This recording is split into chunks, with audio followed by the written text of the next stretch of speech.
మా పిల్లల కోసమని పచ్చడి పెడితే మాకు స్టఫ్‌కు మంచిగుంటది అని జెప్పేసి చేసిన దాంట్లోకించి సగం తీసుకుపోయిండు మా ఆయన. ఇగ ఆయనని ఏమని తిట్టాలో మీరే చెప్పండి కొంచెం. సో, ఇక్కడైతే నేను ఫిష్ పికిల్ జేసిన. ఫస్ట్ టైమ్ జేసినాను. చాలా మంచిగొచ్చింది. ఇగ ఎందుకనో నాకు సెట్ అయితది అని జెప్పేసి కాన్ఫిడెన్స్ తోటి వీడియో అయితే తీసుకున్నా. ఇంకా ఫిష్ ముక్కల్ని మంచిగా కడిగిన తర్వాత చిన్న చిన్న ముక్కల్లాగా కట్ జేసిన. అందులో ఇంకా కొంచెం ఉప్పు, కొంచెం పసుపు వేసి మంచిగా మిక్సింగ్ అయితే చేస్తున్నా. ఇదెందుకు జేయాలో నాకైతే తెలది. సో, నేను యూట్యూబ్‌లో నేర్చుకున్నా గాబట్టి యాజ్ ఇట్ ఈస్‌గా దాన్ని ఫాలో అయితున్నా.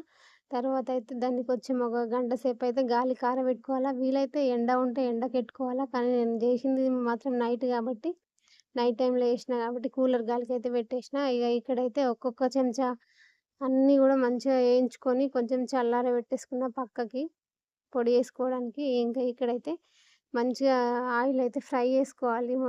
డీప్ ఫ్రై చేయాలి ముక్కల్ని.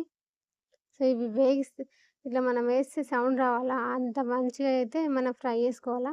ఇవి ఫ్రై చేసుకోవడానికైతే మస్తు టైం పట్టింది. నాకు ఎంత అంటే ఒక 2 గంటల టైం అయితే పట్టింది. ఒక కేజీ ఫిష్ చేయడానికి. ఇవైతే కేజీ ఉన్నాయి. సో, ఈ కేజీ ఫస్ట్ టైమ్ చేసిన ధైర్యం కొద్దీ చేసినా గానీ మంచిగా వచ్చింది టేస్టు. అందుకే చెప్పిన స్టార్టింగ్‌లో స్టఫ్ కోసమని తీసుకుపోయిండని చెప్పేసి. సో, ఇవైతే గోలించుకోవడానికి ఎక్కువ టైం పట్టింది. మిగతా ప్రాసెస్ అంతా అయితే చాలా ఈజీగుంటది. ఫిష్‌లన్నీ ఫ్రై చేసుకున్న తర్వాత అదే నూనెలో 2 చెంచాల అల్లం అయితే ఏసిన. అల్లం వెల్లుల్లి పేస్టు ఇది మంచిగా ఫ్రై చేసుకోవాలి. మంచిగా గోల్డెన్ కలర్ వచ్చిన తర్వాత అందులోనే ఒక చిటికెడు పసుపు, ఇంకా ఒక 50 గ్రామ్స్ వరకు కారం అయితే ఏస్తున్నా. సో, మనం స్టవ్ అయితే ముందే బంద్ చేయాలి.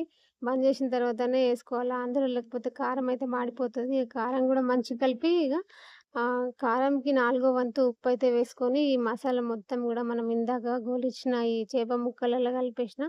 సో, ఇగ మంచిగా కలుపుకోవాలా. ఇగ కలుపుకుంట్లనే ఉంటది మనకు. తర్వాతయితే మనం ఇంతకుముందు పొడి చేసి పెట్టుకున్న ఆ పొడిని గూడా ఇందులో ఎయాలా. సో, ఇక్కడ డీటెయిల్స్ అన్ని నేను డిస్క్రిప్షన్‌లో ఇస్తా. ఒకసారి చూడండి ఏమేం కొలతలేసినా అని. తర్వాత ఒక పిడికెడంతా ఎల్లిపాయ పేస్ట్ కచ్చాపచ్చా దంచుకొని ఇందులోనే కలిపేసుకోవాలా. ఇగ మనం తినేటప్పుడు అక్కడక్కడ నోటికి తగిలితే మంచిగొస్తది.